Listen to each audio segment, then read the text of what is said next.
രാഘവൻ നിങ്ങ എത്തിയോ? ഞാൻ വിളിച്ചിട്ടെന്താ ഫോൺ എടുക്കാത്തത്? അവളെവിടെ? ആര്?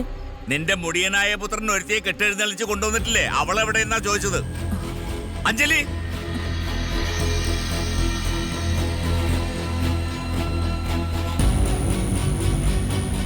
അഞ്ജലി, എടി അഞ്ജലി.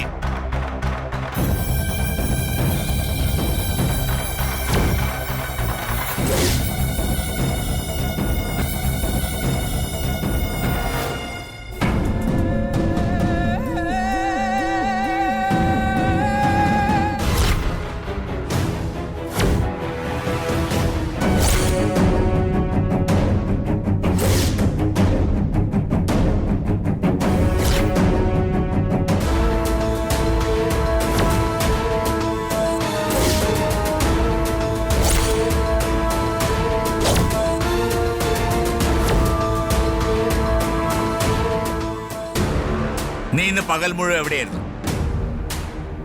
ചോദിച്ചു കേട്ടില്ലേ എവിടെയായിരുന്നു? എനിക്ക് 1-2 ഇടങ്ങളിൽ പോകാനുണ്ടായിരുന്നു. 1-2 ഇടങ്ങളോ?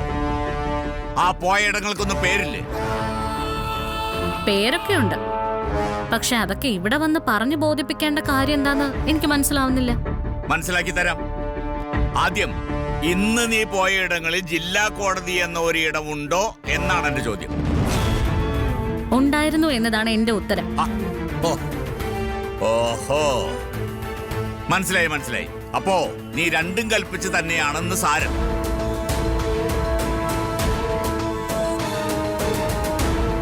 സാരമാക്കാനും നിസ്സാരമാക്കാനും ഞാനിന്ന് ജില്ലാ കോടതി വരെ പോയതുകൊണ്ട് അഡ്വക്കേറ്റ് രാഘവനുണ്ണിക്ക് എന്താ പ്രശ്നം? അതൊന്ന് പറയാൻ പറ്റുമോ?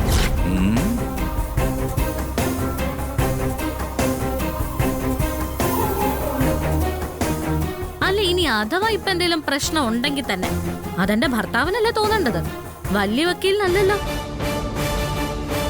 ആർക്ക്? നിന്റെ ഈ ഭർത്താവിനോ? കൊള്ളാം. എടി, ഇവൻ നിന്റെ തൊലിവെളുപ്പ് കണ്ട് മയങ്ങി പിന്നാലെ ഭ്രമിച്ചു നടന്ന ഒരു ഗുഡ് ഫോർ നത്തിങ് ഫെല്ലോ അല്ലേ? An idiot.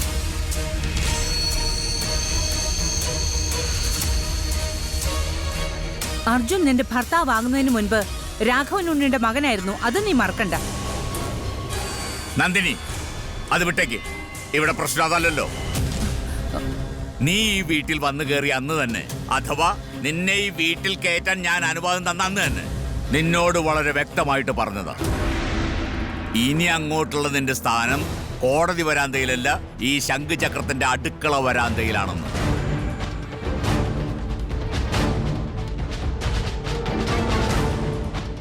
അതാണ് നീ ധിക്കരിച്ചത്. നിന്റെ തെറ്റിന്റെ ലിസ്റ്റ് അത് മാത്രമല്ല, ഞാൻ അറിഞ്ഞു ഇവിടെ നടന്ന ചില കാര്യങ്ങളൊക്കെ. കാലാകാലങ്ങളായി ഈ ശംഖുചക്രം തറവാട്ടിൽ പെണ്ണുങ്ങൾ ആരും തന്നെ ജോലിക്ക് പോയിട്ടില്ല. എവിടെയോ നടന്നൊരു കള്ളക്കല്യാണത്തിന്റെ പേരും പറഞ്ഞ് ഇവിടെ വലിഞ്ഞു കയറി വന്ന നീ ഇന്ന് ആ കീഴ്വഴക്കം തെറ്റിച്ചു.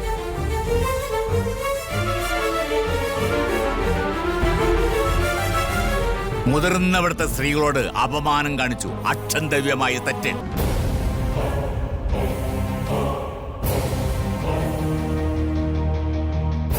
അതിനുള്ള സമാധാനം കൂടി ബോധിപ്പിച്ചതിന് ശേഷം മതി ഇനി ഇവിടുന്ന് അങ്ങോട്ടുള്ള നിന്റെ ഇവിടുത്തെ താമസം. സമാധാനം ബോധിപ്പിച്ചില്ലെങ്കിൽ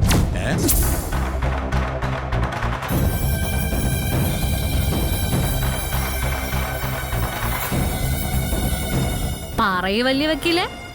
സമാധാനം ബോധിപ്പിച്ചില്ലെങ്കിൽ നിങ്ങൾ എന്നെ എന്ത് ചെയ്യും? മൂക്കരിഞ്ഞ് ഉപ്പിലിടോ? അതോ കണ്ണു കുത്തിപ്പൊട്ടിച്ച് ഭിക്ഷക്കാരിക്ക് കാശുണ്ടാക്കാൻ പറഞ്ഞു വിടോ?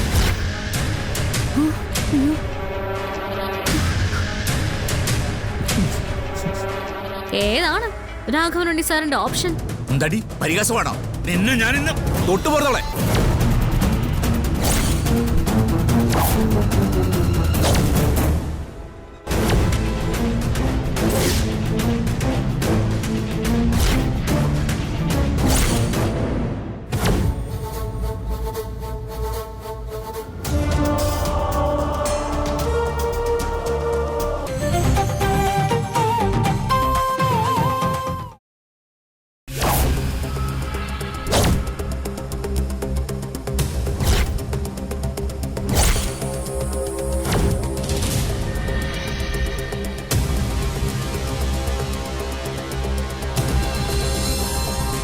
ഇവൾ എന്റെ ഭാര്യ, ഞാൻ താലി കെട്ടിയ എന്റെ ഭാര്യ. ആരുടെയെങ്കിലും ഈഗോ സാറ്റിസ്ഫൈ ചെയ്യാൻ വേണ്ടി മാത്രം അഞ്ജലിയുടെ ദേഹത്ത് കൈവയ്ക്കാൻ ഞാൻ ആരെ അനുവദിക്കില്ല. അതിപ്പോ അച്ഛനായാലും അങ്ങനെ തന്നെയാ.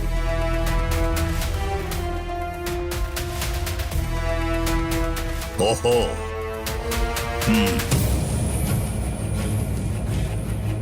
എന്നാൽ ഇപ്പോൾ ഈ നിമിഷം മുതൽ നിന്നെ എനിക്കിനി കാണണം.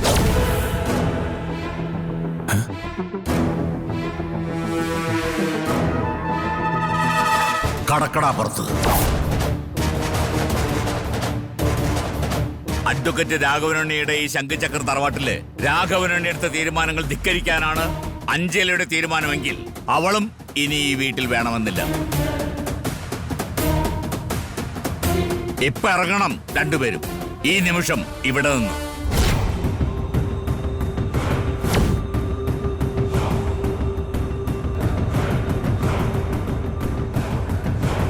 ഇറങ്ങിപ്പോടാ. സന്തോഷം. ഇത് പറയാൻ അച്ഛൻ എന്തേ ഇത്ര താമസിച്ചു എന്ന് ചിന്തിക്കായിരുന്നു ഞാൻ. എന്തായാലും ഇപ്പൊ അത് നേരിട്ട് കേട്ടു. പക്ഷേ അച്ഛൻ ഇപ്പൊ എടുത്ത ഈ തീരുമാനം ഞാൻ അഞ്ജലിയുടെ കൈയും പിടിച്ച് ഈ വീട്ടിലേക്ക് വന്ന ദിവസം തന്നെ എടുത്തിരുന്നെങ്കിൽ ഞാൻ കുറച്ചും കൂടി സന്തോഷിച്ചേനെ. സാരമില്ല, ഏതായാലും കാര്യങ്ങൾ ഇത്രത്തോളം ആയ സ്ഥിതിക്ക് നന്ദി, നമസ്കാരം.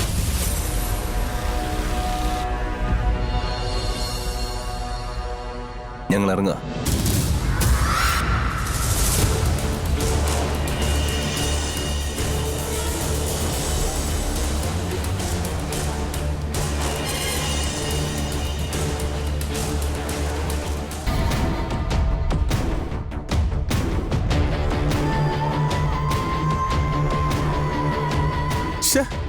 ചേട്ടൻ ഏത് ലോകത്താണ് ജീവിക്കുന്നത്? എന്തു പറ്റി ഗോവിന്ദനുണ്ണിക്ക് ഇപ്പൊ ഇങ്ങനെ ഒരു സംശയം തോന്നാൻ? സ്ത്രീകളെ ബഹിരാകാശ നിലയത്തിൽ പോയി മാസങ്ങളോളം താമസിക്കുന്ന കാലമായിരുന്നു. അപ്പോഴാ ഒരു പെങ്കൊച്ച് കോടതി പോയെന്ന പേരും പറഞ്ഞ് ഈ വെറുതെ കിടന്ന് കണ്ടൽക്ഷോഭം നടത്തുന്നത്. വിനാശകാലേ വിപരീത ബുദ്ധി, അല്ല എന്തോ പറയാനാ. ഗോവിന്ദേട്ടനൊന്നും മിണ്ടാതിരുന്നേ, വെറുതെ രാഘവേട്ടനെ ദേഷ്യം പിടിപ്പിക്കാനായിട്ട്. എന്റെ ചിറ്റപ്പ, ഇത് വിപരീത ബുദ്ധിയല്ല, രാഘവനങ്കണ്ണ് വൈകി ഉദിച്ച ബുദ്ധിയാ. ഏതായാലും ഒരു വെടിക്ക് 2 പക്ഷിയാ വീണത്. സൂപ്പർ. അല്ല രാഘവേട്ട, എല്ലാ കുഴപ്പങ്ങളും ഉണ്ടാക്കി വെച്ചത് ഇവളല്ലേ? അപ്പൊ ഇവളെ മാത്രം ഈ വീട്ടിൽ നിന്ന് പുറത്താക്കിയാ പോരെ? നമ്മുടെ മോനെ എന്തിനാ ശിക്ഷിക്കുന്നേ? അതെ, ഏട്ടത്തി പറഞ്ഞത് അതിന്റെ ശരി. പറഞ്ഞു വിടുകയാണെങ്കിൽ അത് ഇവളെ മാത്രം പറഞ്ഞു വിട്ടാ മതിയായിരുന്നു. രാഘവേട്ട, അർജുനോട് പോകരുതെന്ന് പറ. അവൻ എന്ത് തെറ്റ് ചെയ്തിട്ടാ? വേണ്ട, നീ മിണ്ടരുത്. ഇത്തിരി പോന്ന പെണ്ണിനെ കോടതിയിൽ പോകുന്നത് തടയാൻ സാധിക്കാത്ത നീ ഇനി ആർക്കു വേണ്ടിയും അക്കാലത്തെടുക്കണ്ട.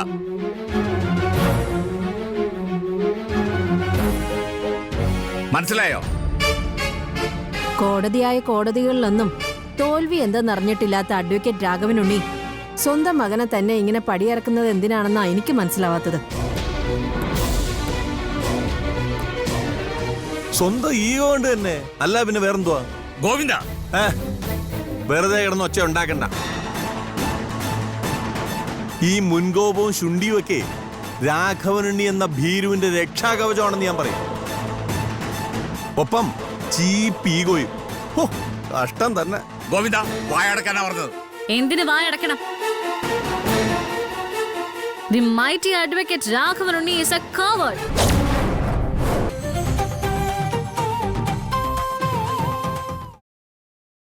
ഗോവിന്ദ, വായടക്കാനാ പറഞ്ഞത്. എന്തിന് വായടക്കണം? The mighty advocate Raghavanunni is a coward. തികഞ്ഞൊരു ഭീരുവാ ഈ മനുഷ്യൻ. വെറും ഭീരു മാത്രം. ഞാൻ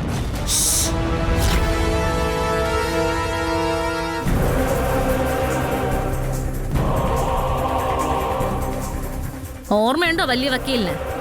നമ്മൾ തമ്മിൽ കോടതി വളപ്പിൽ വെച്ചൊരു വെല്ലുവിളി നടത്തിയിട്ടുണ്ടായിരുന്നു. ഈ കേസ് ആരംഭിക്കുന്ന സമയത്ത് നമ്മളിൽ ഒരാൾ ജയിച്ചാൽ മറ്റേയാൾ വക്കീൽ കുപ്പായം ഉപേക്ഷിക്കുന്നു. മറ്റൊരു കാര്യം ഞാൻ അങ്ങോട്ട് പറയാം. ദാ ഇവിടെ ഈ കോടതിയെ സാക്ഷി നിർത്തി ഞാൻ അഡ്വക്കേറ്റ് രാഘവനുണ്ണിയെ വെല്ലുവിളിക്കുക. കാർത്തിക് പത്മ കേസിൽ അഡ്വക്കേറ്റ് അഞ്ജലി അഡ്വക്കേറ്റ് രാഘവനുണ്ണിയെ തോൽപ്പിച്ചാൽ മേലിൽ ഈ കോടതിയിൽ സാർ കാലുകുത്തില്ലെന്ന് എനിക്ക് വാക്ക് തരണം. എന്താ പറ്റോ? അപ്പോഴല്ലേ അറിയാൻ പറ്റൂ ആർക്കാ പുതിയ ജോലി തേടേണ്ടി വരികയെന്ന്. ശരി, മറിച്ചാണെങ്കിൽ അഡ്വക്കേറ്റ് അഞ്ജലിക്ക് സമ്മതമാണോ ഈ കരാർ? തീർച്ചയായും ഞാൻ റെഡി. ശരി, എങ്കിൽ ഈ വെല്ലുവിളി ഞാൻ ഏറ്റെടുക്കുന്നു. ചാലഞ്ച്. ചാലഞ്ച്.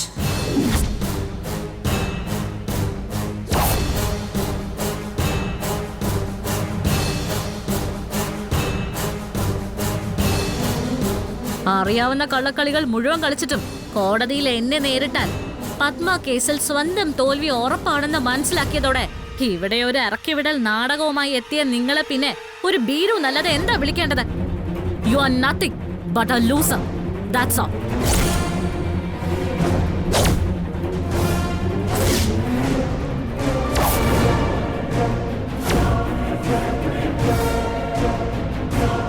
ഇങ്ങനൊരു സന്ദർഭം ഉണ്ടാക്കിയാൽ എന്റെ കുടുംബജീവിതം സംരക്ഷിക്കാനും ഈ വീട്ടിൽ എന്റെ സ്ഥാനം നിലനിർത്താനും പത്മ കേസിൽ നിന്നും ഞാൻ പിന്മാറണം. അതിനുള്ള സമ്മർദ്ദതന്ത്രം മാത്രമാ ഈ പുറത്താക്കല്.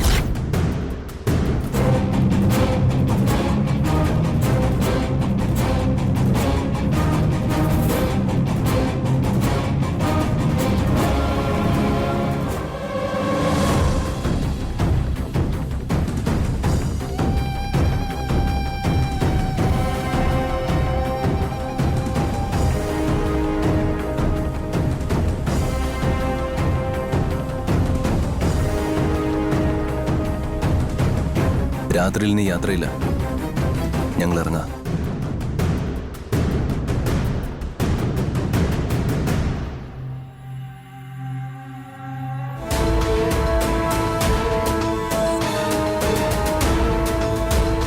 നിൽക്കവിടെ.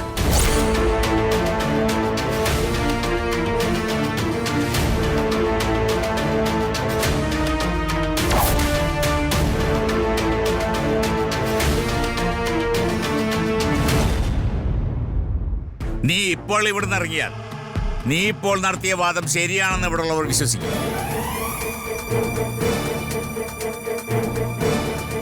ഞാനൊരു പെറ്റി ഈഗോയിസ്റ്റും ഭീരുവാണും. I can't tolerate that. എനിക്കത് ഉൾക്കൊള്ളാനാവില്ല. അതുകൊണ്ട് മാത്രം നിനക്ക് ഇനിയും ഇവിടെ ഒരു ചാൻസ് കൂടി ഞാൻ തരൂ.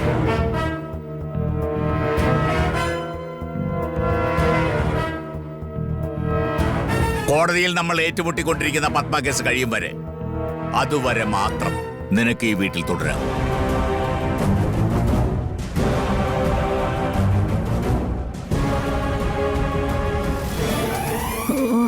ഈ അങ്കിൾ ഇത് എന്തുദ്ദേശിച്ച കാര്യങ്ങൾ ഒരുവിധം കരക്കെടുത്ത് വരുമായിരുന്നു. കാർത്തിക് പത്മ കേസിൽ അഡ്വക്കേറ്റ് അഞ്ജലി എന്റെ മുന്നിൽ തോൽക്കുന്നതിന്റെ അടുത്ത നിമിഷം നീ ഈ വീട് വിട്ടിറങ്ങണം. എന്താ, സമ്മതമാണോ? സമ്മതം.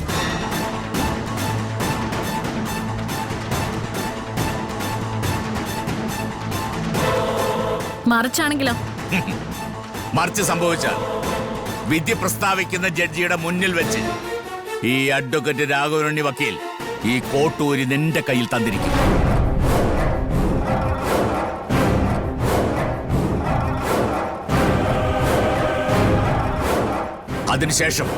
അതിനുശേഷം മാത്രമായിരിക്കും അഡ്വക്കേറ്റ് രാഘവനുണ്ണി കോടതിയിൽ നിന്നും പുറത്തേക്ക് ഇറങ്ങുന്നത്. ശിഷ്ടകാലം നീ പറയുന്ന ഏത് പണിയും എടുത്ത് ഞാൻ ജീവിക്കും. എന്താ, അതുപോലെ? സമ്മതം.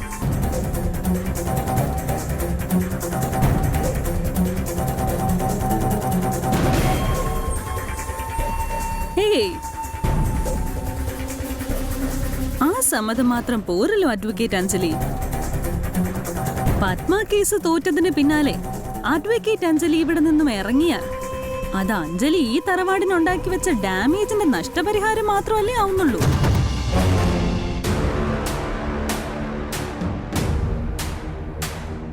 ഒരു കോമ്പൻസേഷൻ കേസ് ആവുമ്പോ അതിന് പിഴ മാത്രം ഒടുക്കിയാ പോരല്ലോ വക്കീലെ, പിഴപ്പലിശ കൂടി ഒടുക്കണ്ടേ? മാഡം എന്താ ഉദ്ദേശിക്കുന്നത്? അഡ്വക്കേറ്റ് അഞ്ജലി എന്ന നീ പത്മ കേസ് തോറ്റാൽ ഈ വീട്ടിൽ നിന്ന് മാത്രമല്ല അർജുന്റെ ജീവിതത്തിൽ നിന്നും ഒഴിഞ്ഞു പോണം എന്നേക്കുമായിട്ട്.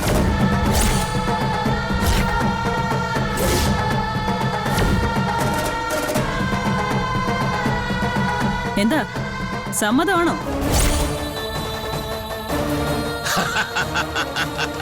That's clever.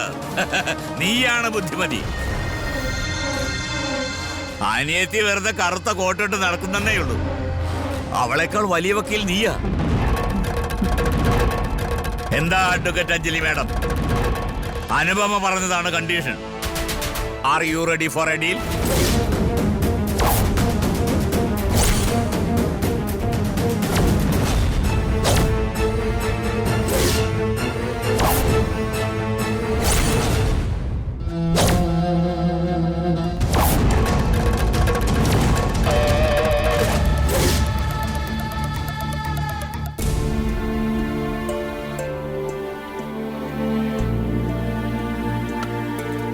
കാപ്പി. ചേട്ടാ മധുരം കുറച്ച്, കടുപ്പം കുറച്ചൊരു ചായ. ഓ ആയിക്കോട്ടെ. ഇവിടെ മീഡിയം വിത്ത് അവിടെ അതെ. ആ ഇപ്പൊ കൊണ്ടുവരാം.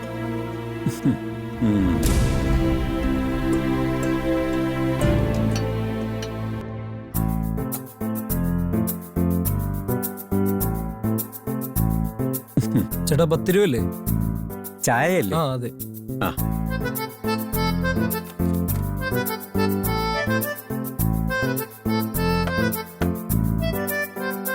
ആയിക്കോട്ടെ. ആ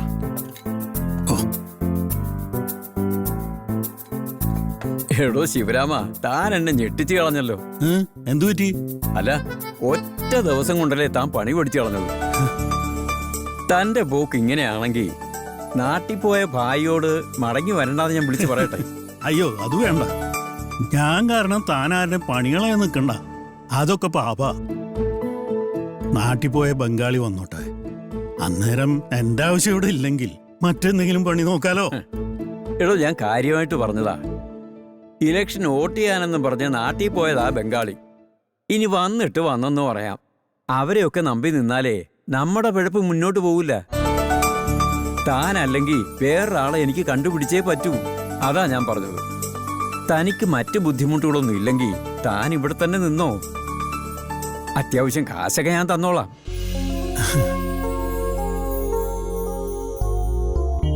സാധക എനിക്കൊരു എത്രയായി? ആ ബാക്കി തരാം, നിക്ക്.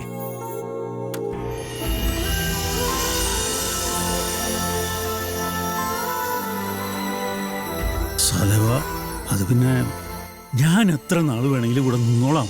എനിക്കൊരു ബുദ്ധിമുട്ടുമില്ല.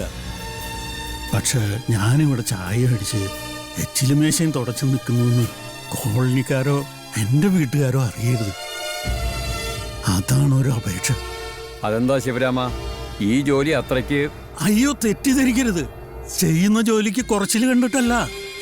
പക്ഷെ തനിക്കറിയാലോ, എൻ്റെ വീട്ടിൽ ഒരുത്തിയുണ്ട്, ഇന്ദിര. ഞാനിവിടെ എച്ചില് പാത്രം കഴുകുന്ന കാര്യം അവളറിഞ്ഞാൽ പിന്നെ അത് മതി. കുത്തുവാക്കും കൊള്ളി വർത്തമാനവും.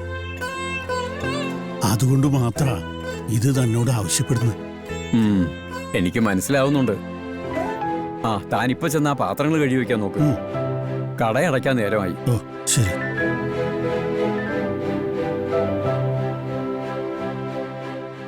ചേട്ടാ എത്രയായി? ആ 2 ചായയും 2 കടിയല്ലേ? അതെ. 30, 30, 60. ഗൾഫിലെ യുദ്ധമൊക്കെ തീർന്നില്ലേ ചേട്ടാ? അപ്പൊ പിന്നെ ചായയുടെ വിലയൊക്കെ ഒന്ന് കുറച്ചുകൂടെ? യുദ്ധമൊക്കെ തീർന്നു. പക്ഷേ ഗ്യാസിന്റെയും വിറകിന്റെയും വില മാത്രം മാറിയിട്ടില്ല. അത് ശരിയാ. ഈ വിലയെന്ന് പറയുന്ന സാധനത്തിന് കേറാൻ മാത്രമേ അറിയത്തുള്ളൂ, ഇറങ്ങാൻ അറിയില്ല. അതാ സാധാരണക്കാരുടെ തലയിലെഴുത്ത്. ശരി ചേട്ടാ. ആ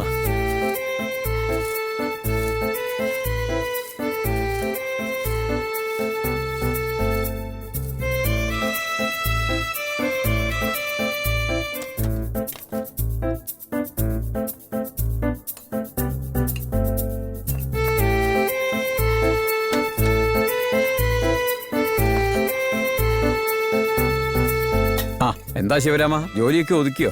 ഒതുക്കി. താൻ എനിക്ക് കുറച്ച് കാശ് കടമായിട്ട് തരാൻ പറ്റുമോ? ശമ്പളം അഡ്വാൻസ് ആയിട്ട് കരുതിയാൽ മതി. കടമോ? ബെസ്റ്റ്. വന്ന് കേറിയില്ല, അതിനുമുമ്പ് ശമ്പളം അഡ്വാൻസ്. എത്രയാ താൻ ഉദ്ദേശിക്കുന്നത്? അത് പിന്നെ എനിക്കൊരു 5000 രൂപ കിട്ടിയേക്കൊള്ളായിരുന്നു. 5000 രൂപയോ? എന്റെ ശിവരാമ, എന്നെ വെട്ടി വിറ്റാ കിട്ടത്തില്ല 5000. തനിക്കെന്തിനാ ഇത്ര കാശിന്റെ അത്യാവശ്യം?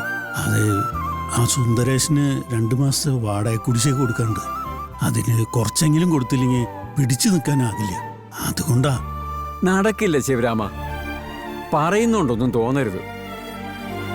ശമ്പളം അഡ്വാൻസ് ഒക്കെ കൊടുത്ത് ജീവനക്കാരെ കൊണ്ടുപോകാൻ ഇത് അത്ര വലിയൊരു ഹോട്ടലൊന്നും അല്ല. ചെറിയ സെറ്റപ്പിൽ ഓടുന്ന സാധാ ഹോട്ടലാണ്. ഏതായാലും ഇന്ന് ആദ്യ ദിവസം തന്നെ താൻ വാവിട്ട് ചോദിച്ച സ്ഥിതിക്ക് ദാ ഇതിരിക്കട്ടെ. ആദ്യം വീട്ടിലേക്ക് ചെന്ന് വല്ല പഴമോ പലവ്യഞ്ജനോ വാങ്ങിച്ചു കൊടുക്കാൻ നോക്ക്. വാടകയൊക്കെ അല്പം കഴിയട്ടെ. ആ, കഴിഞ്ഞില്ലേ അവിടെ?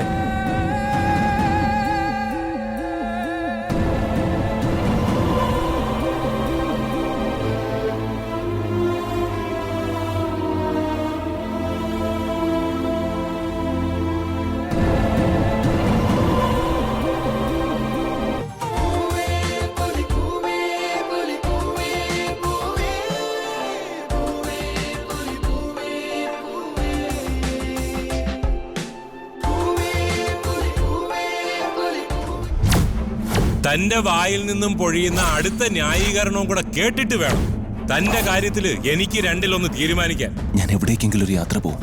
ഒരിക്കലും തിരിച്ചു വരാത്തൊരു യാത്ര. എന്നോടൊപ്പമുള്ള തന്റെ ഈ ശ്വാസം മുട്ടിയുള്ള യാത്ര അതോടെ തീരും.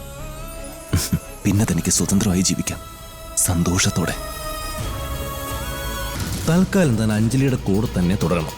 കാർത്തികിനെതിരായി അഞ്ജലി തയ്യാറാക്കുന്ന ഓരോ രഹസ്യമവും താൻ അപ്പം ഞങ്ങളെ വിളിച്ചറിയിക്കണം.